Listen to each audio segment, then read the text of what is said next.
us here together today. We are stopped here along our route, next to Palantir's offices in Seattle. Palantir represents a lot of things, both at home and abroad. It represents surveillance on both Palestinians and immigrants. They sell their AI to the Israeli occupation forces and to ICE to help them figure out who to target and harass. Shame!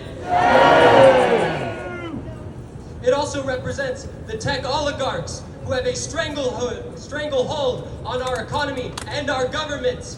They handpick their candidates and they push forward their legislation without any resistance. Shame! Shame! However, in Seattle, Palantir represents something even more particular than that. It represents, no pun intended, Representative Adam Smith, whose district covers South Seattle along with Bellevue. Palantir is on the Warmonger Hall of Fame, which you may know instead as Adam Smith's top donor list. Coming in, third highest donor to his campaign, right behind AIPAC in General Atomics. Shame! Smith has reigned unchecked as the District 9 representative for nearly 3 decades in Washington, and he has used every second of that time to advance the agenda of imperialist wars abroad.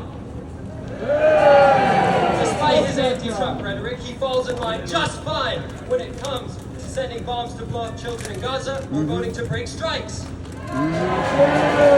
Yesterday, at his digital town hall, he was asked what we should do when Trump is eroding our rights and our freedoms and terrorizing our people. And he had nothing more to say other than to appeal to his good Republican colleagues, humanities, and pray. Shame! He is the ranking member of the House Armed Services Committee, and he has been the highest ranking committee Democrat since 2010, rubber stamping your taxpayer dollars to fund genocide. His district is one of overwhelming diversity, full of immigrants and refugees from every corner of the earth, corners which he helps gleefully bomb. Yes, exactly.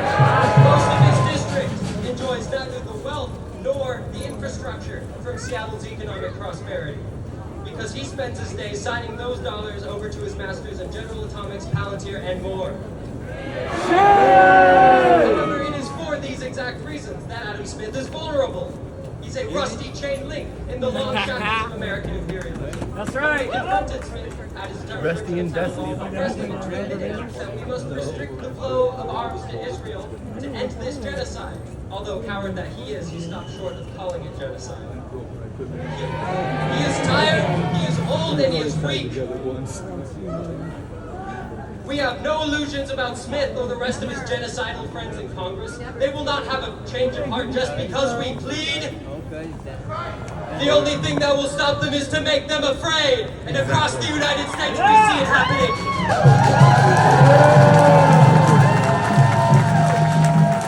Over half of Senate Democrats recently voted to restrict some arms to Israel. And with enough pressure, we can and will make Adam Smith in our own backyard join them.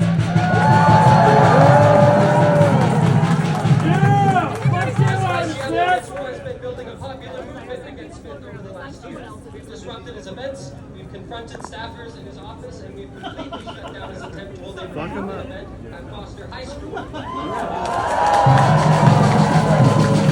And with the experience we've gained, we are launching the second phase of our campaign, bringing the people's demand for an arms embargo now! One of our friends in Lebanon the other day at a rally for the Global Samud Flotilla said something that resonated with me.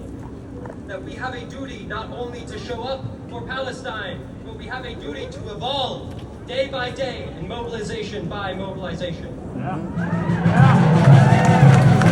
That's why in this case we aren't just sharpening our rhetoric or deciding it is enough to bring out more people. We are scientifically evolving our tactics. Adam Smith has remained in power for 30 years, not just because of political inertia, but because he has used his position to build a support network of unions, community organizations, and nonprofits. Our goal in this new phase is to systematically erode this support.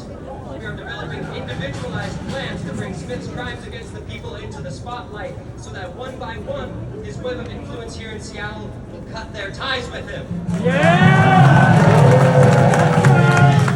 The more alone he is, the more desperate and willing to capitulate to our demands he will be. That's right.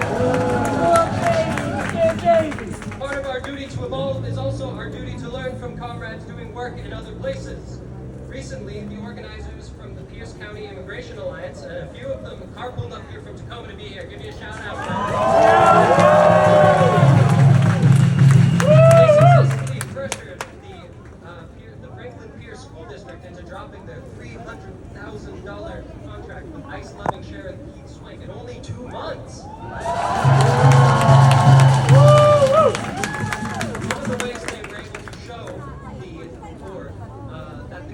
Serious, in addition to their mobilizations and their direct actions, was through a petition.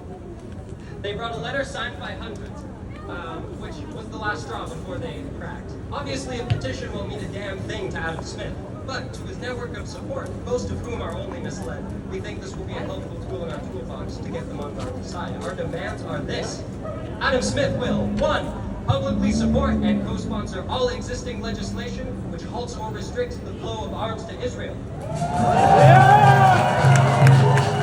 Second, propose new legislation that halts or restricts the flow of arms to Israel in the case that there is no outstanding legislation to that effect already on the table. And third, to publicly call for an end to all military aid to Israel.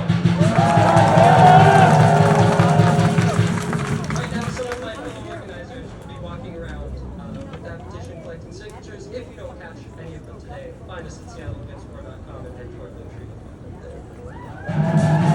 And we know a petition without direct action won't mean a thing. And that's why we are also evolving our tactics along with our capacity. When you are a small and new organization, there is only so much that can be done. You must start with the more symbolic kind of action. A banner drop rally at his office, a bus at the town hall. But as we grow, so too does our team. Striking concrete blows against our enemies. We can now block roads, disrupt a workday, and shut down events with our collective power. We need all hands on deck in order to advance our demand for an arms embargo. And on that note, I would be remiss if I didn't leave here today without one last note on organization. In the wake of the global Samud flotilla, we have had the privilege of seeing the people of Europe, and particularly Italy, mobilize millions to block everything from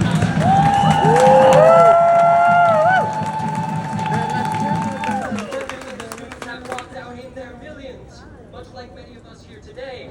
Shout out to the student walkout. They have rallied every corner of civil society, while it seems we have not.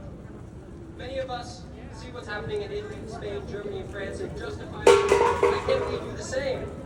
For some of us, the lack of action breeds some resentment. They say we must not care enough, or because we are simply cowards.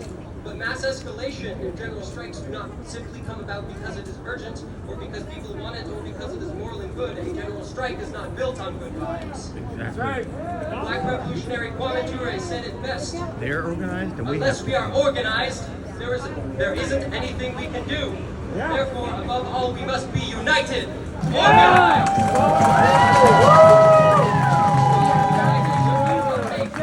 Mobilization. Class struggle unions are what make a general strike, and a powerful coalition among them all is what brings our rulers to their knees.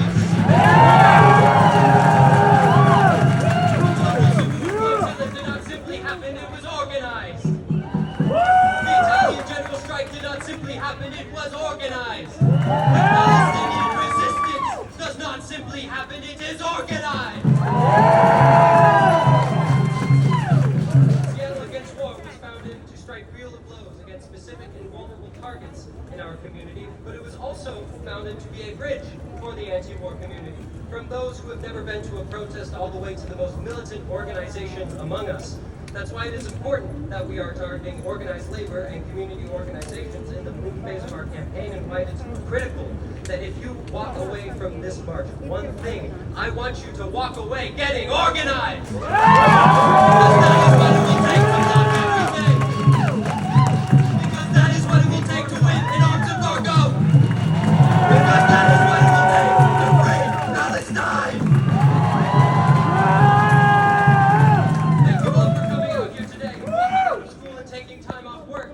Please keep an eye out for that petition, and if you want to help us hold Adam Smith accountable, reach out to us or fill our interest form. We have a place for everybody in Seattle against war and free food. One last chant before our friends and Sarkar come up here. It is right to rebel! Right to rebel. Adam Smith can go to hell! Adam Smith can go to hell. It is right to rebel! It is right to rebel. Palantir can go to hell! Palantir can go to hell. It is right to rebel! It is right to rebel. Israel can go to hell! Israel can go to hell. Free, free Palestine! Free, free Palestine.